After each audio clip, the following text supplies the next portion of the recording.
And so for anyone who may be struggling with transitioning to a new space or phase of your life, just give yourself some grace because you may have to relearn how to exercise muscles that you haven't had to use. Yeah. Right.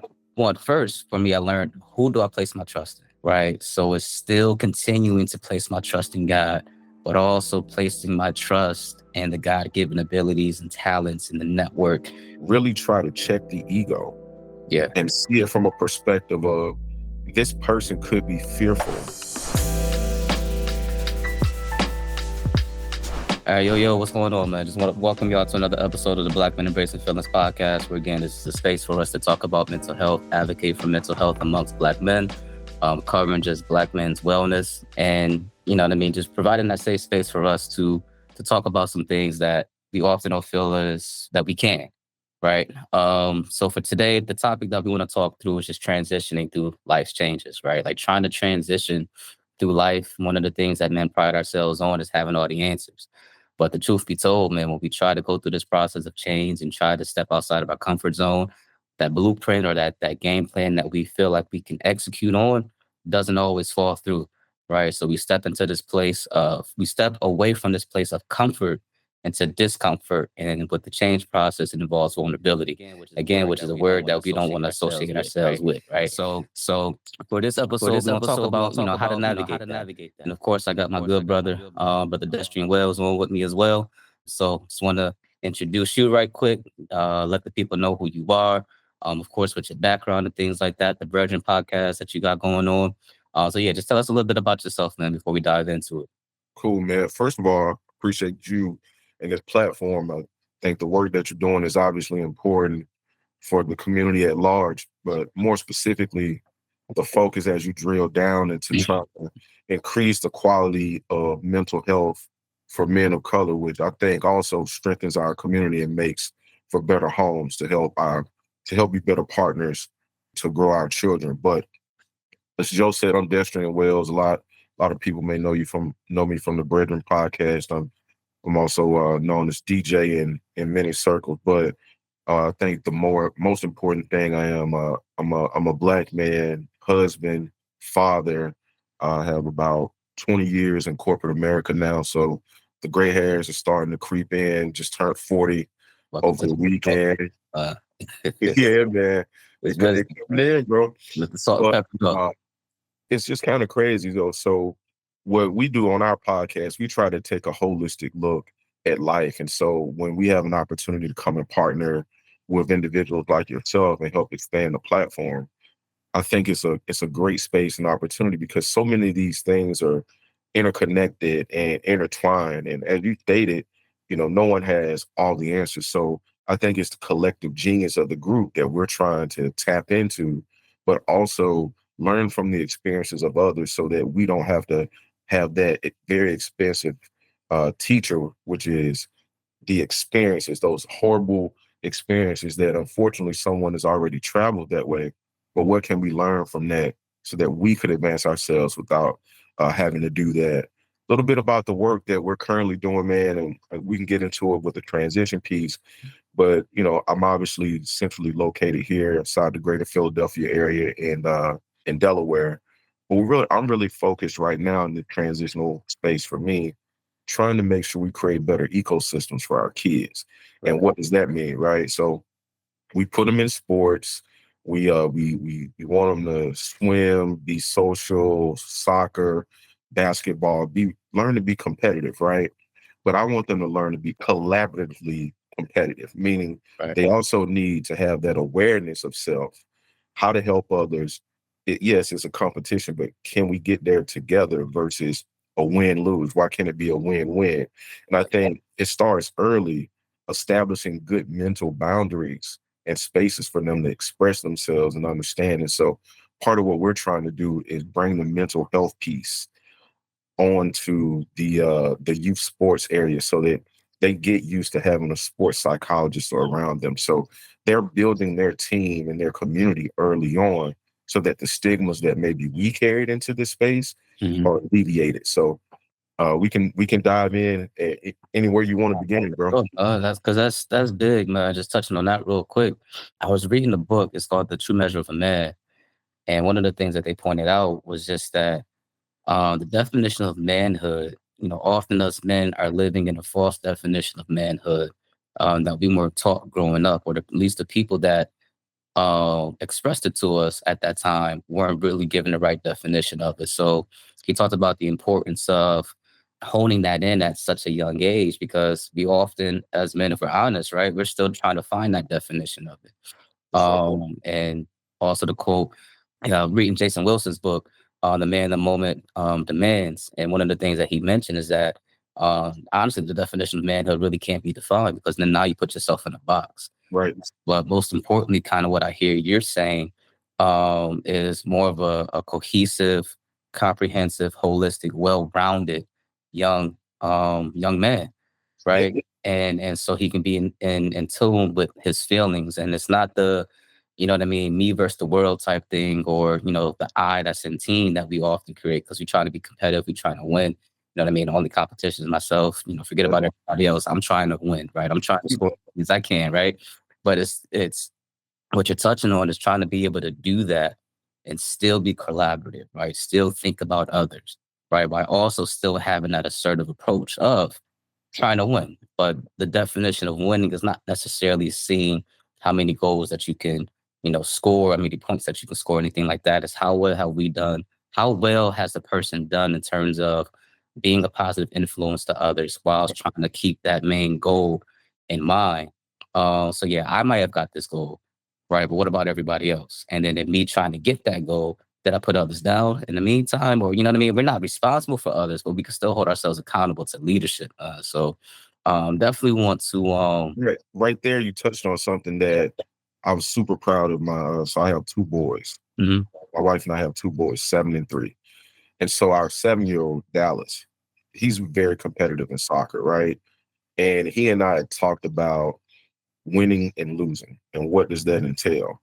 Hmm. And so he gets to lose, and I said, "Well, do you like lessons, though?" Mm. Right? And the point I was trying to make to him was, you're going out, and he's been an extremely high performer for his team this year. I mean, he's done great. Yeah. But I don't tend to talk to him about all the goals that he's scoring.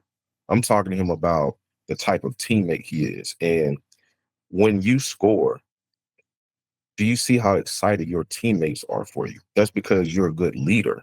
Right. And you think what ultimately happens is that encourages him to do better, right? To Yeah. want to be thoughtful about others. And I'm grateful to the parents that are around them because they're trying to instill those things into their kids as well. But for me, it the best compliment that anyone has given him all year was not like, "Oh my God, you had 3 goals today." Hmm. Parent pulled him aside and said, "Dallas, I really like the way you lead this team." That's deep. And that's very deep Yeah. because they were getting crushed pretty good, and you could see some of his teammates kind of down a little bit. Hmm. And he walked over and he just put them in a huddle and he told them, "Follow me." And I mean, it was a dope parent moment for me Yeah. because I'm like, where does he get that from? And I think, unbeknownst to me, the same way we're having this conversation on the platform, Right. this has become a language or the style of communication that I've established with my friend group, you being one of them. But this is how you guys talk to me as well. Right. And so he's around men Yeah. that are willing to follow each other, listen to each other. And like you said, Brother Wilkerson said, developing more comprehensive man where I'm not right all the time. Right. Allowing people, I don't even look at it as people checking me anymore. They're helping me be more aware. Yeah. You do realize you're doing that, or you realize you're doing that. And the thoughtfulness piece. You and I were together, just sitting down casually talking. And years ago, if someone would have said that I offended them, Right. I would have just said, "Well, I told you the truth." You know what I mean? That's what I But said. I definitely would have said that. But Yeah. I think if you recall, there was a gentleman that stopped by, and he was like, "Oh wow, that was offensive."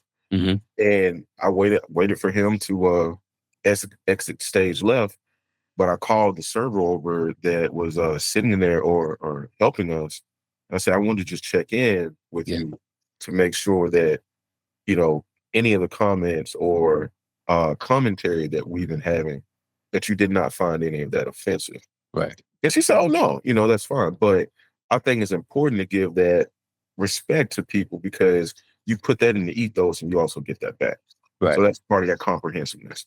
Nah, absolutely, man. Absolutely. As y'all can see, man, this is why I got this brother on here today, man. He's a well thoughtful brother, accomplished brother. But most importantly, and what he prides himself on the most is just his character, right? Like how he shows up, his integrity, his influence, and not trying to be, just that alpha male, follow me just because I said so type of thing. But he really is trying to be that transformational kind of leader. That's something that's established the bond that we have, man. I know you since I moved to Delaware, like 2012. So Yeah, know you since then. So I really do appreciate, look up to you a lot, big brother. But we always look at ourselves on the same level, right? exactly. So there is no, pride or anything like that in our friendship and our brotherhood. And for today, man, it's honestly just a continuation of a conversation that we had last week. So on a monthly basis, Black Men Embracing Feelings, we have a monthly call. It's a mental health support group, essentially, right? So we have a monthly catch up or check in where we just get brothers together virtually, being on Google Meets, and just talking, just rapping, just checking in with each other and the topic that we talked about.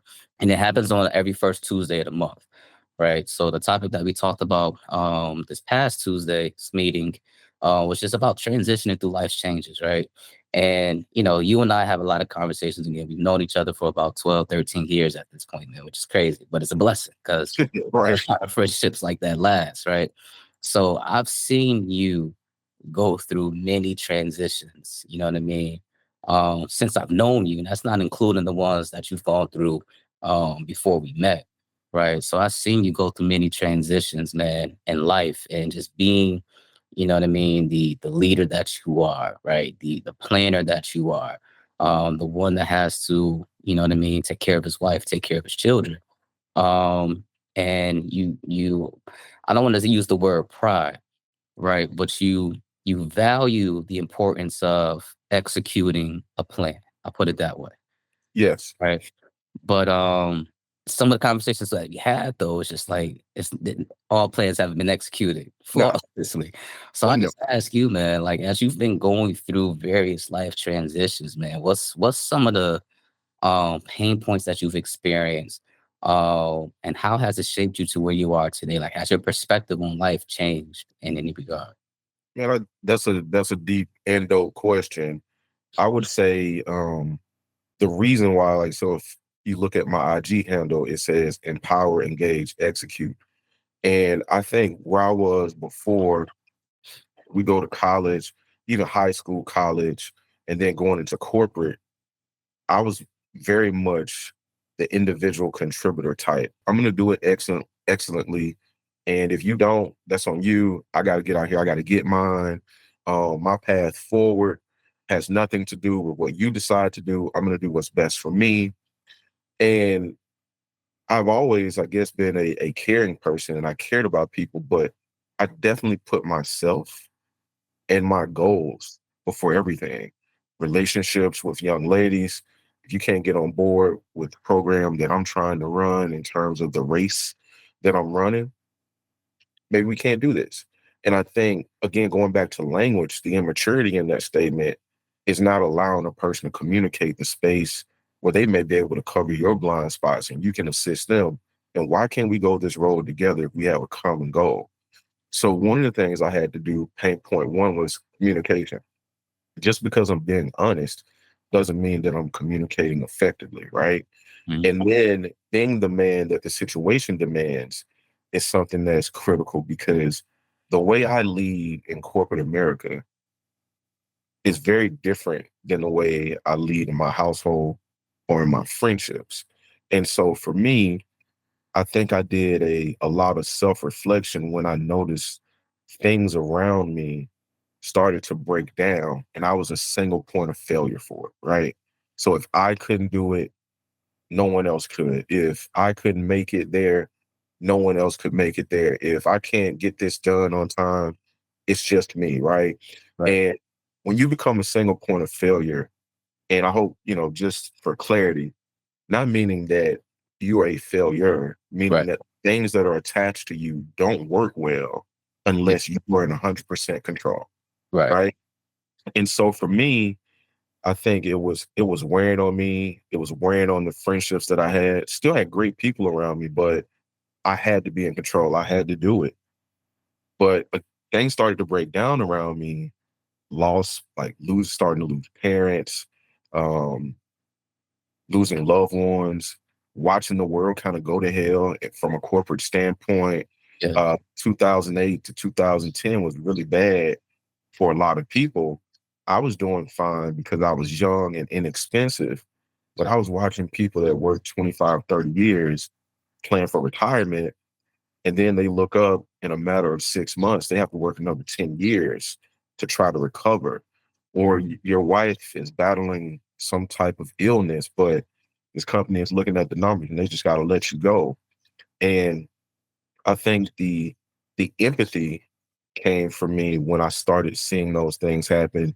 Not to mention, my organization called it management training for me and Mhm. told me that I had the responsibility of letting those people go from the organization. And that was life changing for me, man, because I'm like, you can give so much to an organization Right. and take nothing away except the relationships that you've built along the way. And so I think at some point after I got married and we started talking about having children, it changed my entire perspective on everything. I Right. started thinking about the people around me, the relationships I had, because we live 3,000 miles away from our family. Where's that village? Have I cultivated enough relationships? Have I been genuine? Have I showed up the right way?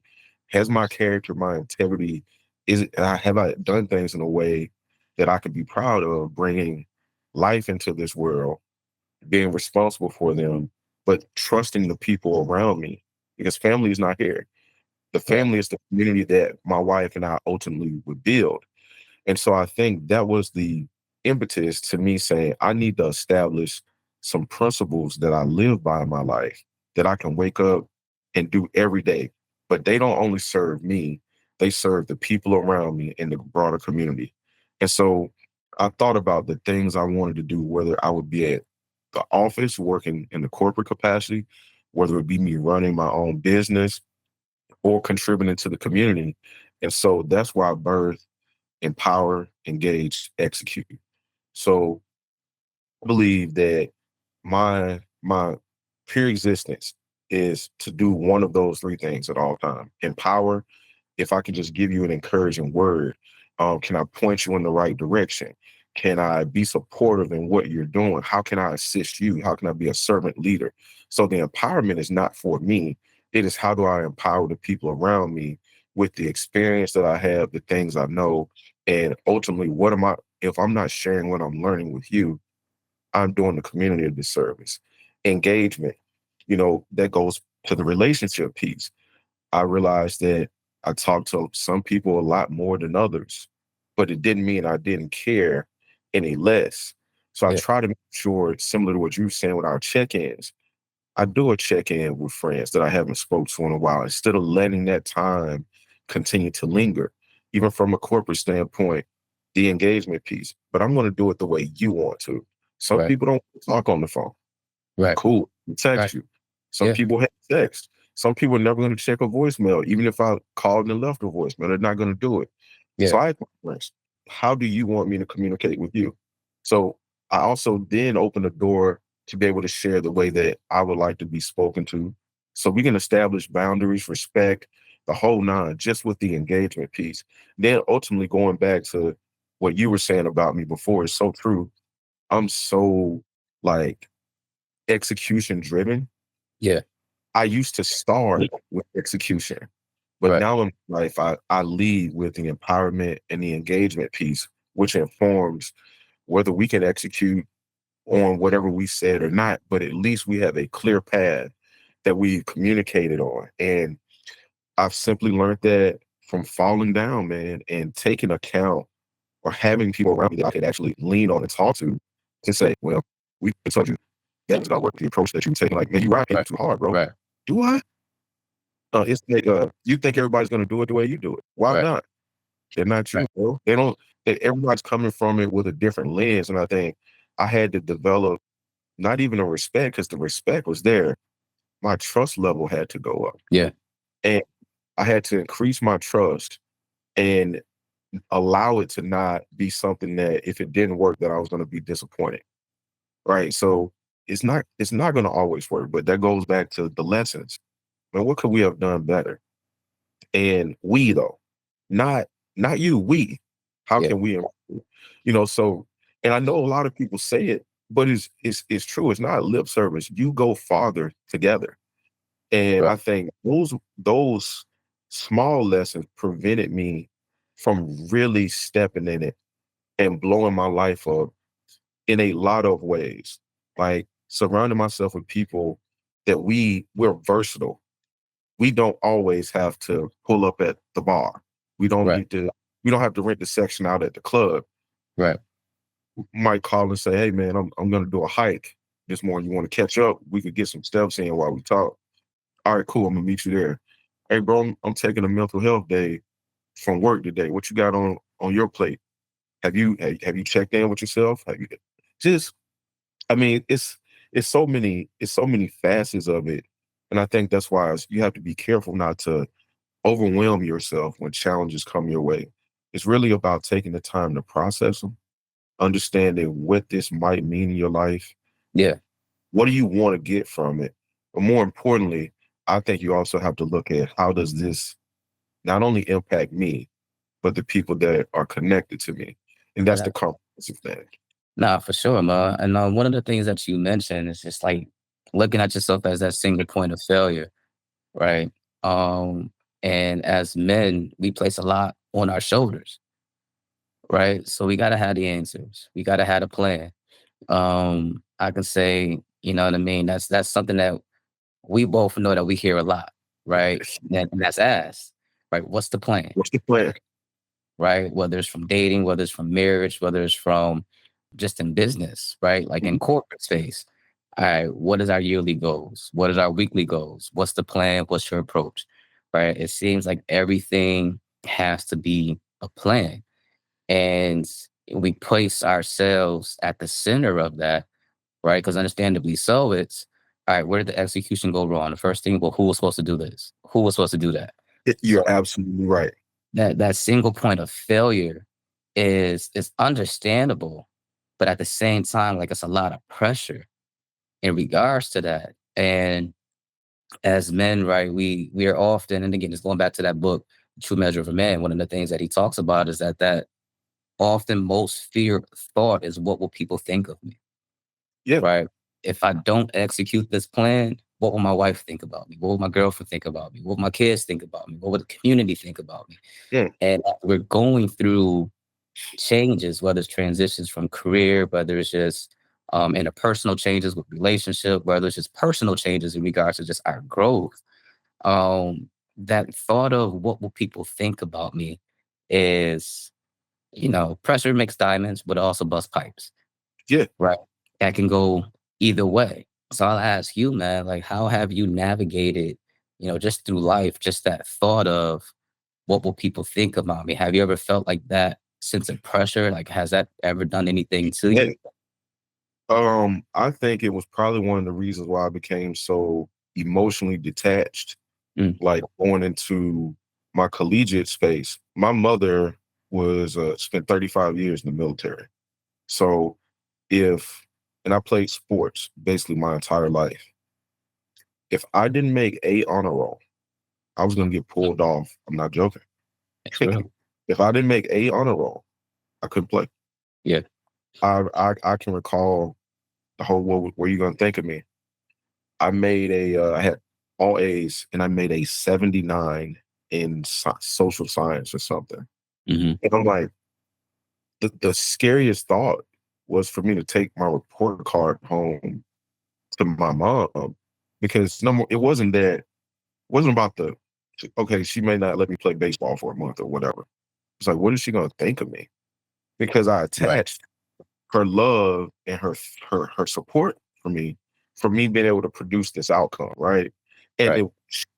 she was setting a standard and expectations, but we didn't have the language, and I certainly didn't have the language at that age as a child to let her know, like, it makes me afraid to come to you if I don't get exactly what you want. What are you Right. gonna think? What are you gonna think of me then? Because Yeah. when I achieve this, is I'm so proud of you. You're great. You're awesome. Yeah. But in the space between me achieving that outcome, the questions that were asked was basically about are you on task? Did you Right. do your homework? Right. Did you? Because the sum of those parts in her mind would equate to the outcome, right? And so I was very loved and nurtured, but that made me look at life a certain way very early.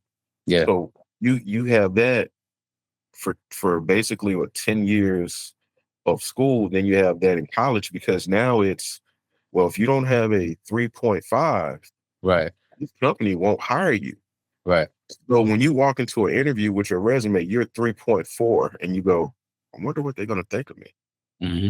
So all these metrics that we have in our life, it definitely has impacted the way, that I used to think about what people are going to think about me. But then I really had to, like I said, go through some things as I was maturing as a man, becoming more emotionally intelligent. I'm not so concerned what people are going to think about me anymore. I'm concerned about why do I think? Why do I care? What are the reasons behind why I feel that way? If that reason is valid and important, I place that in its proper place in my life. But if it adds no value to myself, my family, my friends, and my community, then I can look inward now and go, man, why are you even worried about that? Yeah. Because some things I'm just not gonna be able to control. But I do try to I do try to place value on the things that I can't. So, if I could be having I could be having a bad day, week, or month, I can control how I treat and respond to others. So I Right. don't have to worry about is there's a or I wonder what they thought about me. Because I was having a bad day, the right people around me are gonna say, hey, is everything all right with you? This seems a Right. little bit off. Right. So again, I think the better the people around you, Yeah. that begins to fade a little bit in life. But the that fear is always there because let's say you're going through a really rough season, those Right. things those things compound. Right. And then that feeling of fear and failure may cause you to become reclusive too. Right. And if you have people around you, so what are you doing? What happened here? Yeah. It's like, man, I knew I this is what I didn't want, you know. Or if you have to have a conversation like, well, we were supposed to be here, but I don't think we're making progress. I mean, what if it was accelerated progress right around the corner? So I think the pressure is about time and it's about the desire to be fulfilled based on whatever this plan or timeline we make. I, I think it's sometimes important to enjoy the process. And the process is different than the plan.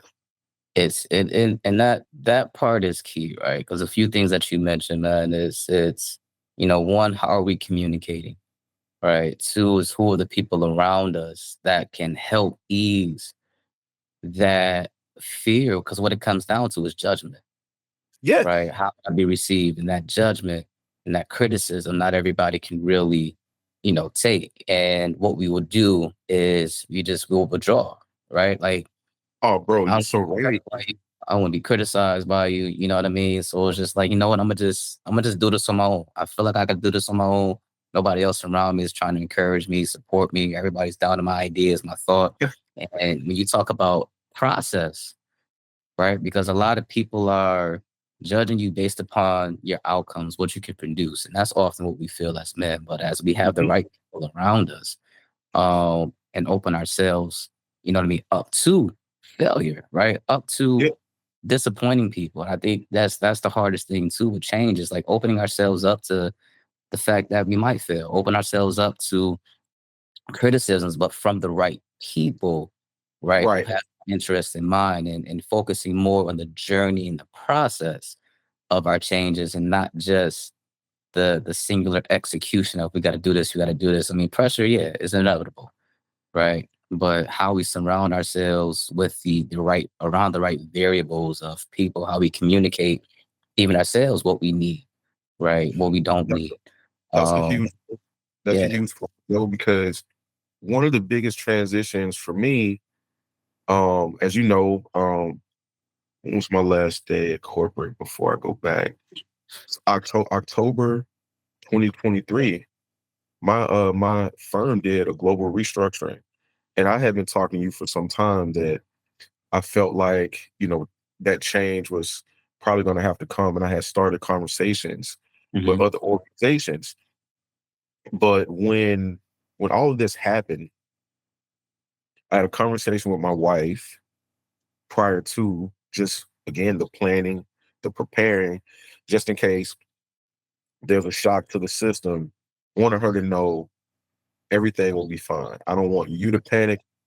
I'm not going to panic. Once we did the global restructuring and I was impacted by it, I walked away, we shook hands, everything was amicable.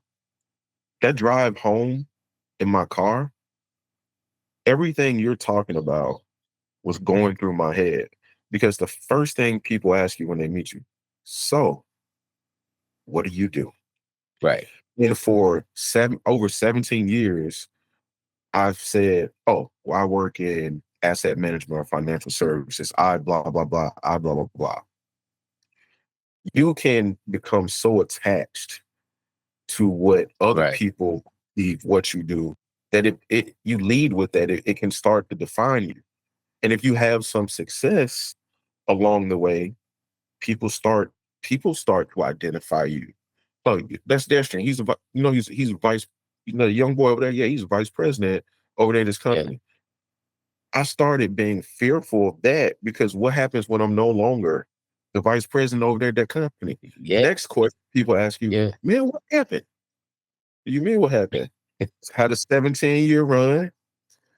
Global economy is getting tight. I'm not the young, inexpensive guy anymore. I'm that guy Hmm. that they walked me into the room when I was a young kid in corporate and said, hey, you gotta go. You're gonna do his Hmm. job for a third of the cost. So I didn't take it personally. But all those things you're talking about, I definitely struggled with, maybe those first 2 or 3 weeks.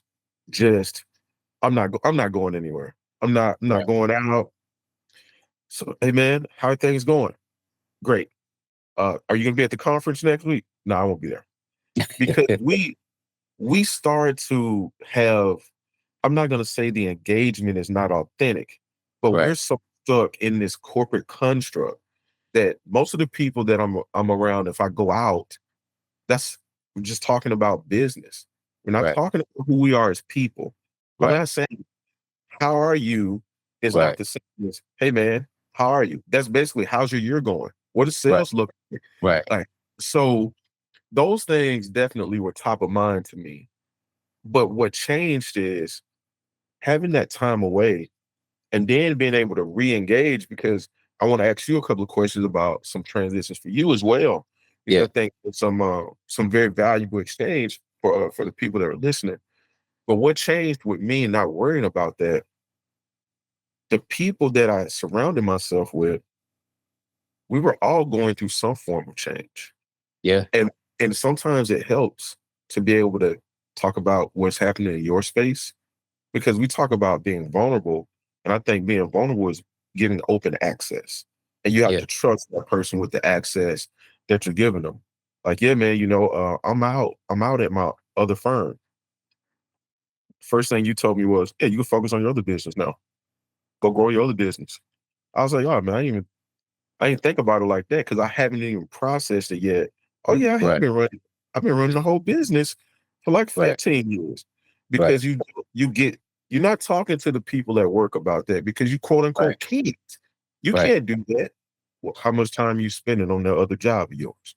Yeah. So again, fear of sharing who you are, being comprehensive. But Yeah. that's what it was for me, man. Being around people that they didn't care if I was the VP anywhere. None of them had ever approached me and was like, "Hey, VP, how you doing?" Right. It's what up, bro? Right. What we doing this weekend? And Hmm. that was dope for me to see that truly amongst our friend group and most of the people that I'm surrounded with, titles don't matter. We care more about who you are and how you treat people. Yeah. Because if you're a hole, I don't care what your title is. I don't want to be around you. Yeah. So Right. that was good for me. But I wanna shift it and throw it back to you because I remember having conversations with you maybe over the course of a few years where you were saying, "Yeah, man, it's starting to wear on me. Hmm. Like, what do you think about if I'm like, bro, probably I know I probably said this. Let's make a plan." Yeah, that's I'm exactly what pretty you sure I said. said that. But I still for it was probably like the third time you told me. And this is why I'm saying sometimes we're gun shy Right. on stuff like this because it took you telling me that maybe three times before I ever said, bro, what about this role or this corporate construct is starting to wear on you? What's bothering you Right. about it? It was probably like the third time because I was sorry. All right, he want to go, he want to leave. Let's make a plan. Let's get him up out. Let's say, let's get a plan to save some money. Let's do Right. this. When I finally Right. asked you about what it was, do you remember what you said about I gotta get out of here? It was about you and your own mental health and what you Yeah. needed to do for yourself. Yeah.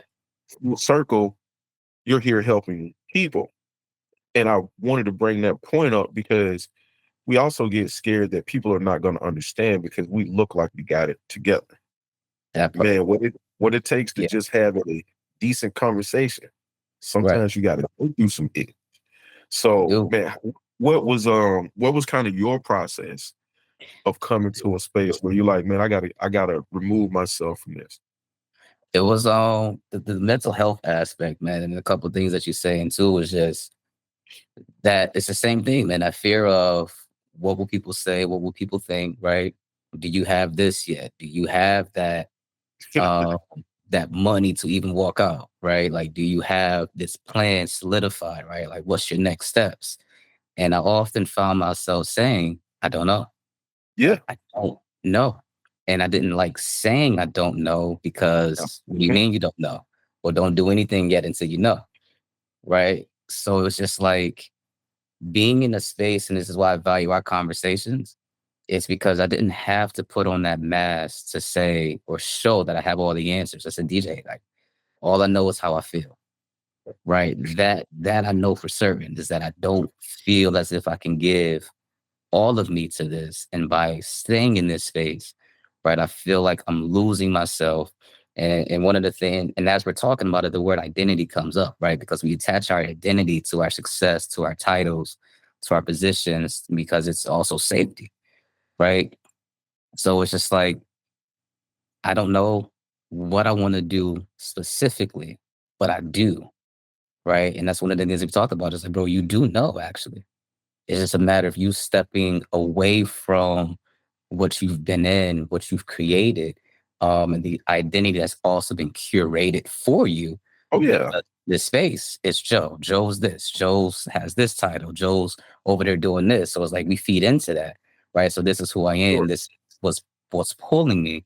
But at the same time, just because I can do it doesn't always mean that I'm supposed to and I'm meant to do that.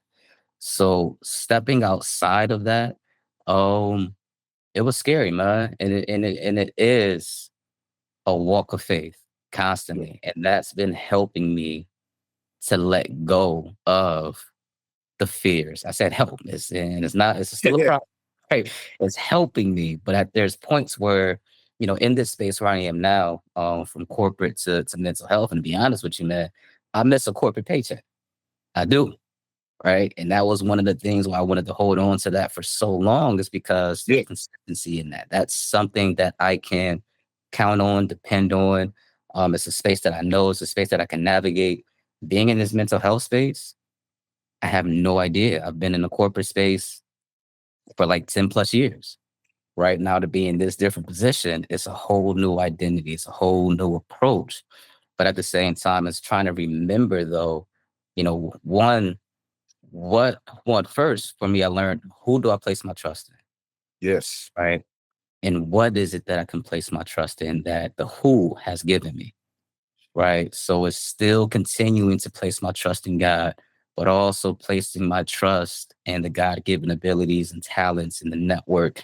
Because now when I express to people like my background and my career, it's like, oh, so you come from different areas, avenues, you have a wealth of experience. And it's like full circle wise, that's God.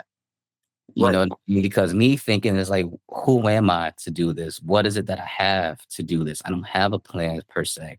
I have an idea, have a vision, but I don't have executionable steps of step one, do this, step two, do this, step three, do this. And I've learned throughout this process that, you know what I mean?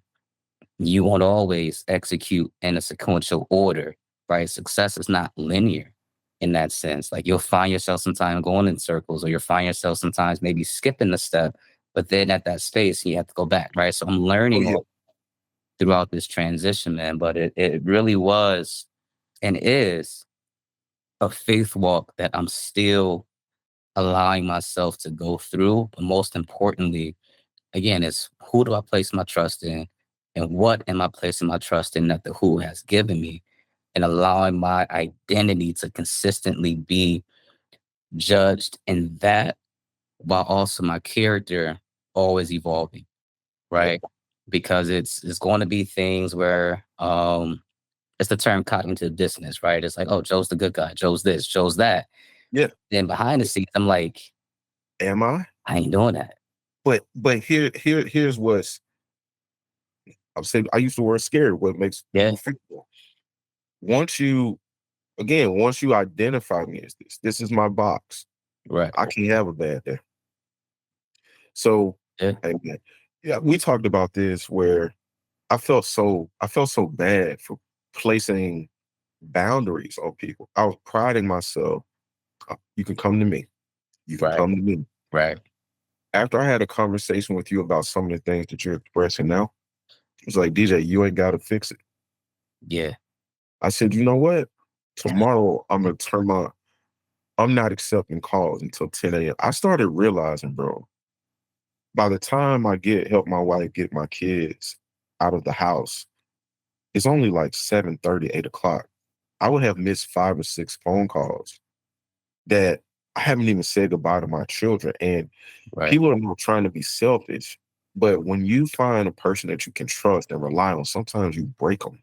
right, And right, that's when you got to have an ecosystem. And I didn't mean to take you off course, but that was something that I took from the conversation when we were talking about your transition.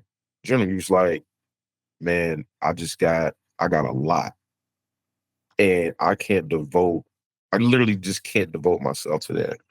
And when I started thinking about my plate, man, I had so much from so many. right. I was neglecting things that I didn't know I was neglecting.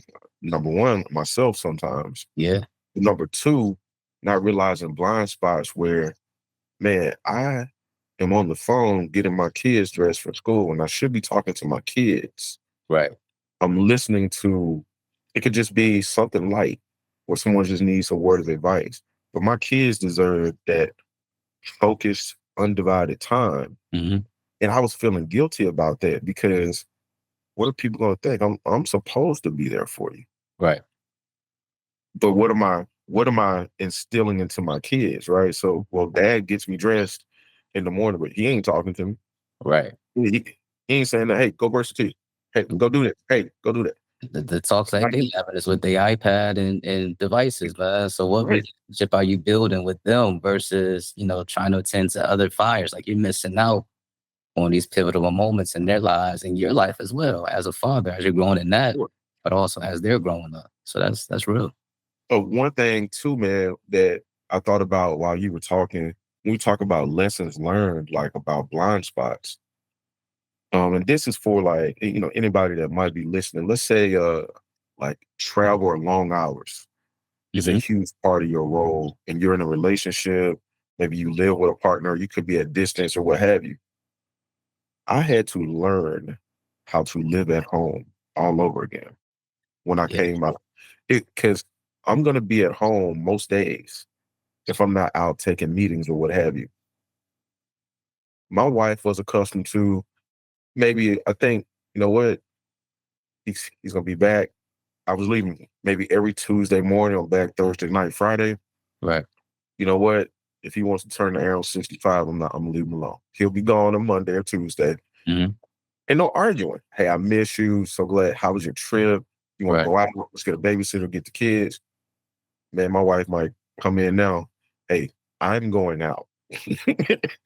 Because we've had to readjust and learn how to spend as much time Right. around each other because you're constantly away. And that presents a set of challenges because you can look at that and again start questioning things and having feel like, do I really know this person? Or do we really enjoy each other's company? Yeah. That's very fearful when you've built a life together, you guys have kids together. So you have to rediscover things and realize, man, I was spending half my time away from home. Yeah. And then you start seeing all the things that you were missing. And I started thinking, man, was I being a good husband? Right. Because I'm trying to make as much money as I can, but I'm leaving you here to figure out all of the logistics with these kids. Right. And it's really gave me a greater appreciation for all the things that it takes to make a marriage or a relationship or whatever work. And so for anyone who may be struggling with transitioning into a new space or phase of your life, just give yourself some grace because you may have to relearn how to exercise muscles that you haven't had to use. Yeah. Right? And what you may also realize is that you have more knowledge and skills than whatever you were doing actually required. So Right. you're exercising those things. So again, you're more than what that description from 9 to 5 says you are. Yeah. And and you don't really tap into your full potential, I think, until you get outside of that. You You gotta know, get outside your comfort zone, get outside that box, and allow the process and the journey to train you, condition you, to help you learn some things as well as unlearn some things. But if we do it from a position of comfort and we control that process too much, man, I look at it like you're telling your trainer, right? I don't want to do this. Let's keep the weight at 10 pounds. And your trainer's just like, bro, in order for you to get it, you have to endure that pressure, right? That's how you're going to build that endurance. That's how you're going to build that strength.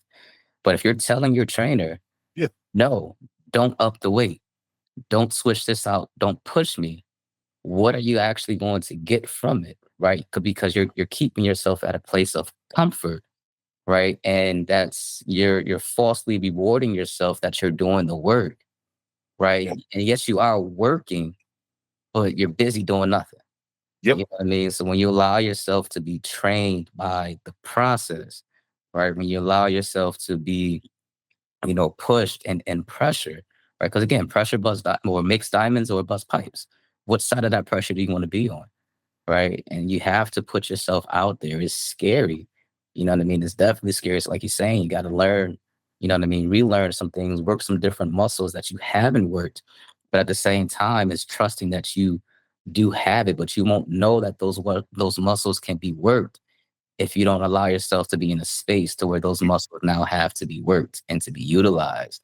And again, it's easier said than done. Don't get us wrong. We still going through our changes, on a daily oh, for basis. sure. One thing I was thinking, because you're right, you've been around me for a long time. You've seen the dating phase, you've seen Yeah, me get yeah, married. For as long as you know me, you and all my friends are like, you and your wife should have a reality show. I'm like, there's no way.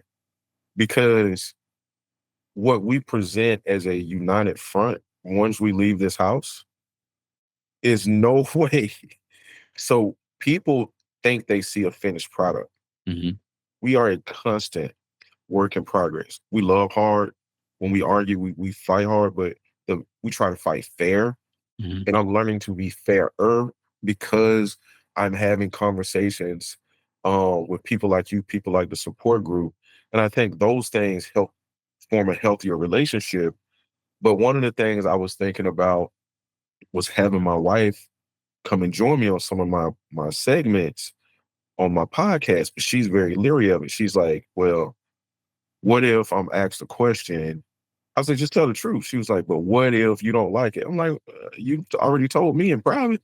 Right, And yeah, right. we still right here. So the thing is, I think being open, also making others feel seen. And I'm trying to do a better job of that. So when we talk about the fact that we ain't got it all together, all you got to do is just go talk to whoever the partner in that person's life is, Absolutely, because they get the best and worst of you. Like, oh, absolutely. he sound good. Right. Oh, yeah, he He said that. he present good for sure.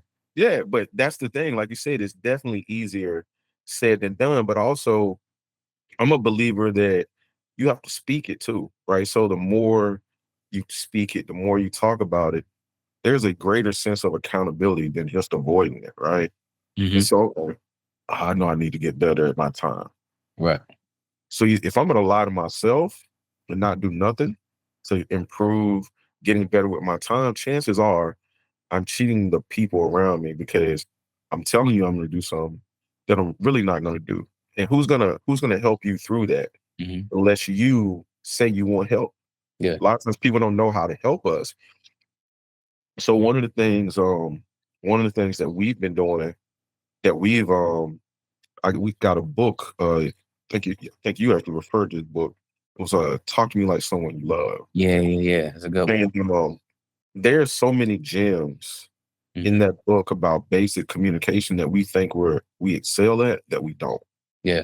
And one of the think social cues or mental health cues is that self-regulation is an important piece. So you may upset someone by simply saying, I hear you, but I don't know what else you want me to say or do right Right. now. But that's how I would typically say it. I don't know what else you want me to say. Right. I hear you, and I need some time to think about the way. So just s- Different. saying the same thing and trying to change it, Yeah. becoming more aware, like just saying I heard you. Yeah. I hear you. Yeah. And when I start doing it, it's like, so you upset? You shutting down? Nah. I just want to make sure when I open my mouth to you, Right. number one, respectful. Number two, and for a lot of folks, especially I know some people might hear and go, it just should automatically be. Man, when you're upset, your tone can be more disrespectful than Yeah. cursing, yelling, or fussing. It's not Or what you say, it's how you say it. it's I was never a big believer in that until I started getting the treatment that I was given. And, Like, you know, hold on, you said what? and I'll add this to it, man, as well, because you were also experiencing some things while you were also going through some things, Facts. right? Yeah. So it's like, again, with transitioning through changes and relationships and communication, like being such a key part of it, is how do you navigate through relationships, hold yourself accountable, emotionally regulate. And it's like I'm experiencing these things myself. And when you talk about emotions, it's just like we want to explode, we want to project, right? Because we already got so much going on. But if this is that partner that I want to be in my life that is vital to this change process, right? It's important for me to be able to regulate and communicate to them that, hey, I want to hear what you're saying right now, right? Is it all right if we circle back to this? Is it all right if you give me some time to think about it? Because right now, I want to give you, do you know what I'm going through? Like, look, I ain't got time. I don't want to talk about, because we got our own thing going on. But at the same time, we can't bleed on our partner. We can't turn our partner to our enemy. But I think that's a part of when you talk about transitioning. Transitioning is not just a career thing. It's not Yeah. just a job thing. It is, again, comprehensive. So transitioning and transforming the way you communicate, because you want better results. Right. And like for me, the whole idea, or the fact that on the onset I didn't control this transition, it wasn't Right. one that I Exactly. initiated. I had to sit back because, while I was very happy with the work I did, how I walked away, and I felt like I was treated fairly, Mhm. and my family was taken care of on my way out. Can't be mad about that at all. And then at some point during that transition, my ego kicked in maybe maybe a month or two. Got kind of gotten through the honeymoon phase of, man, I got all this time with my family. I'm working on my business. I'm fake playing golf like I know what I'm doing. Like the time was just abundant, right? Get through the holidays. Everybody's jovial. Man, you've never been home for the holidays like this. You typically have to go. Top of the year comes. Now you gotta get back out there, get at it. You can start looking at next steps and phases. I had never been told no so much going through the process of interviewing and things of that nature. Was no problem. I had no problem getting in the door, getting the interview. But my ego said, hold on a second. I'm overqualified for this. And you keep telling me no. Then I started thinking about, and this is again all ego. Right. I know I'm better than this, but Right. sometimes your ego is undefeated. Yeah. Start looking at who got let go from my organization and who they kept. Mm-hmm. I'm like, so you think this, you know what I'm saying? Like the Yeah. competitive, That's you real. think, look, man, so that was when I was in my head because every interview I started going to, I'm like, do I need to tone it down, dumb it down, or whatever? And I had so many people just tell me, we'd love to have you, Destrian, but I mean, you already were vice president at your last company. This is a assistant vice president's role. God. I'm willing to come in and do the work, but we just don't think you're going to stay long. So what I saw as a gift in my life before could be a curse because Mace was talking about this, and me, you had said, we were kind of chopping it up. The same attributes that Mm-hmm. really enjoy and like about you, Right. happy, or Yeah. they need them, are the same ones that you become fearful of Right. because that becomes the dichotomy of a person. Right. And you're viewed through that spectrum. So he's strong, he's smart, he builds great relationships, he does this, this, this. Well, those are all the things you want in this job. But he was a vice president at his last company. Mm-hmm. Either that's going to challenge the person in charge, Right. or do you know that? So things can be leveraged against you both ways. And I think it's important that we understand, really try to check the ego Yeah. and see it from a perspective of this person could be fearful because my skill set says that very thing that I'm thinking, my ego might come out Right. and show up in the workplace or wherever else because I've been identified as these things for so long, or because my measure of success was to reach this goal or level or what have you. So Mm-hmm. I think you have to really be careful in the transitioning process of acknowledging the fact that it's almost like a grieving process too. You're going to go through It is. various phases, Yeah. and until you get to a place of acceptance and you're ready to grow, then the transition is just going, like you said, you may plateau Yeah. running for a while until you let the ego go and say, okay, trainer, go ahead and throw those weights. So I know it's going to be a Right. heavier lift. It's going to be a little bit Right. harder today, Right. but prove it. And now, but man, it was definitely tough to start thinking. Then you start comparing. Comparison is definitely the thief of happiness. Right. And so you gotta really be careful with those things. So during your transition, whatever it is, just Yeah. understand it's gonna be a process. And sometimes things have to die to be reborn. And that part, man, death to ego. You know what I mean? If you Yeah. just call that what it is. It's a grieving process of our past selves. It's the fear because we don't know who this new person is becoming. And we don't often know either what this new step or this new experience or this new level of success is going to require of us. Yeah. So it's just thinking back into scripture, you know what I mean? All things work for the good, right? All things work for the good of those that are called according to his purpose, right? And the thing about it is that when we're called, we're not called because we're qualified. You know what I mean? We're called really because we're unqualified, right? And it's not about us. It's about him who gets the glory, right? And the fact that we're unqualified should give us even more of that, you know what I mean? Like rejuvenation, grace, humility, purpose.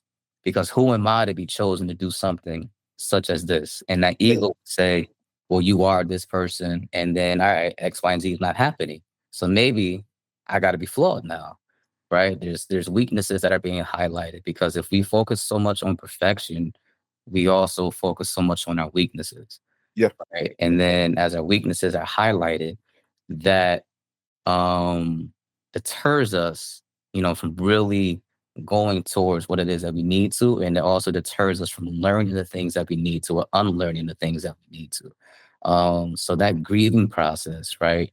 Allowing ourselves to let go of our past identities so that we can embrace newness, that we can embrace change, that we can embrace flaws and understanding that, yes, you know what I mean? That failure or that flaw is what got us to this point so that we can look in the mirror and see, all right, what needs to be changed, what needs to be adjusted, and embracing that process, embracing that journey. But if we hold so much to the ego, which is often false, right? And if we hold so much to our pride, because that's essentially what it is, pride and ego, they are Yeah. go Synonymous. hand in hand, Yeah. right? So once we allow ourselves to let that go and trust the process and trust, the who, which is God, there's so much more things that we can do and we'll find ourselves in. Yeah. Easier It's, said than done though, because that ego and that pride has got us to such a point, right? It's like now we got to change again. It's like I just got here. yeah. Do this again. Like this hurts. Like So this it no. does. It does in so many ways, man. But like finding joy in the little things in life and not just always trying to hit the home run. Right. Like my goal in life is to bat for average now. Like the home runs, some home runs will come, but you bat for average. Hmm. And one of the things that you said a few minutes ago, you were talking about being unqualified. I think we've all experienced things professionally where I really don't know how that person got that. Well, it ain't for you to know, right? But sometimes we know it's who you know, whatever. But going back to you talking about the who and who you're doing it for and the talents and gifts that you're using. So when I look at corporate nepotism, that's given by whatever man or woman that's in charge.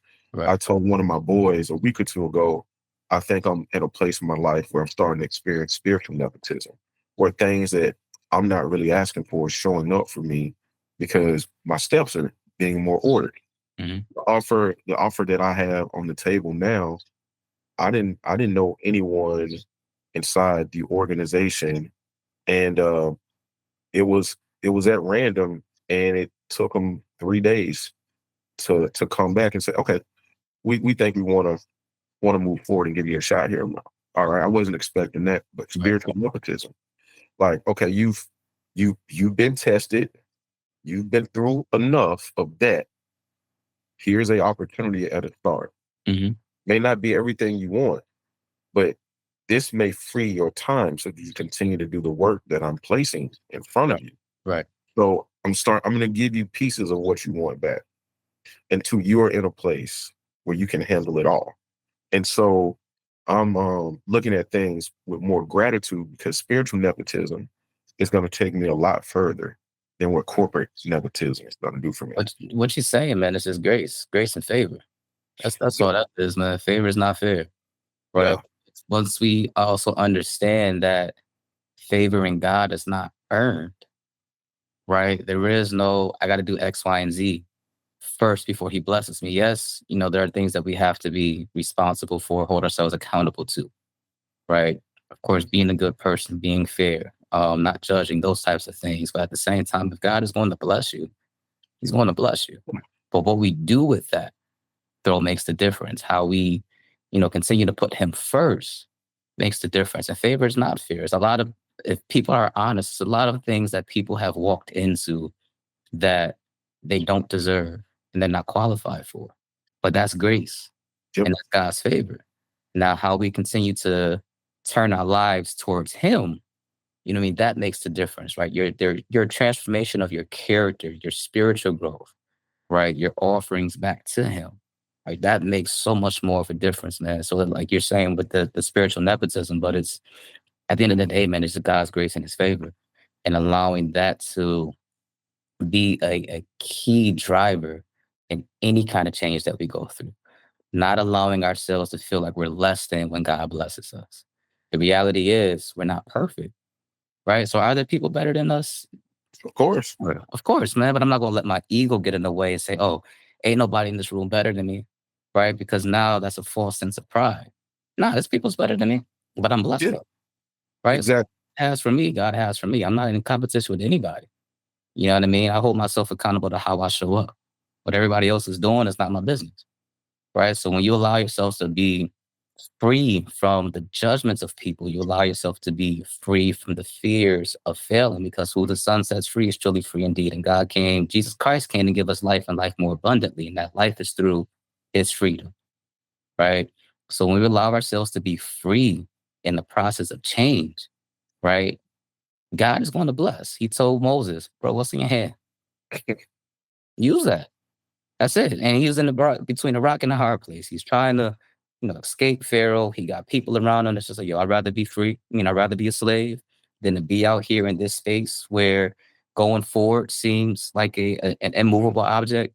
Going back, they chasing me. So my past is chasing me. So why not? I dance with the devil that I do know, right? Than try to be in this space. But if God is leading you somewhere, allow yourself to be free. And that's through giving your life to him and letting some things go. It's whatever you have for me to walk into. Right. Releasing that need to have a fully vetted and thought out plan is key to transitioning though. Yeah. Yeah, because now that you bring up a few scriptures, I don't recall anyone perishing from a lack of a plan. It was a lack of a vision and knowledge.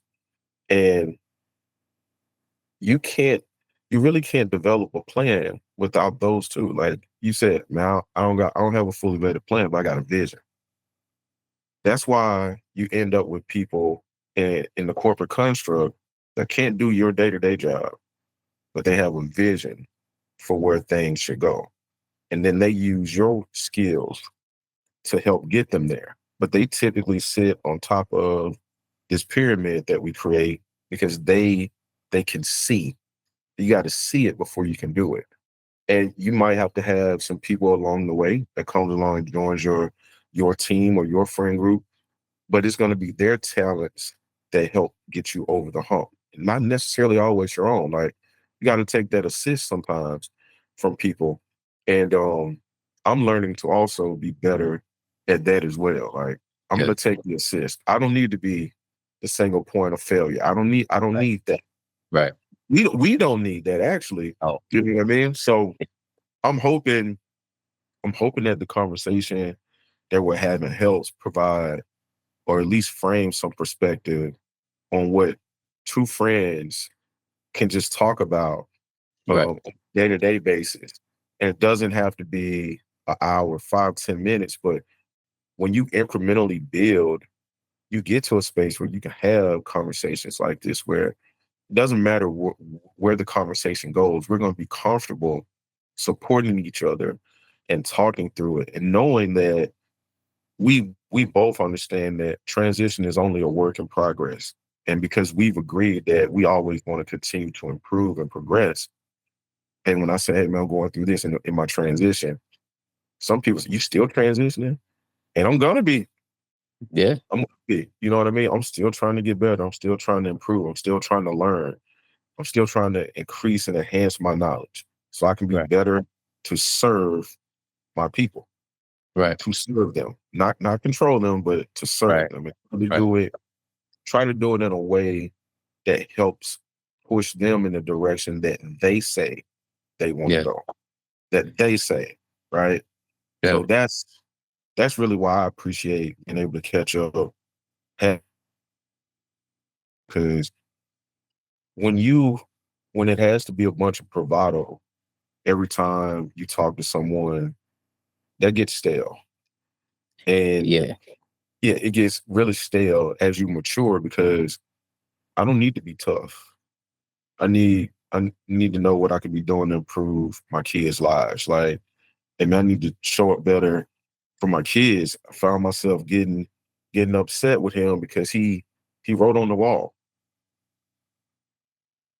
"I know you. What were you doing when he was writing on the wall?" Well, I was on a call. Okay. He's probably bored, wanted some attention. Yeah, but he shouldn't have run the wall. Yeah, taking that call later? Probably. Okay. Sounds like both of y'all have some culpability in that.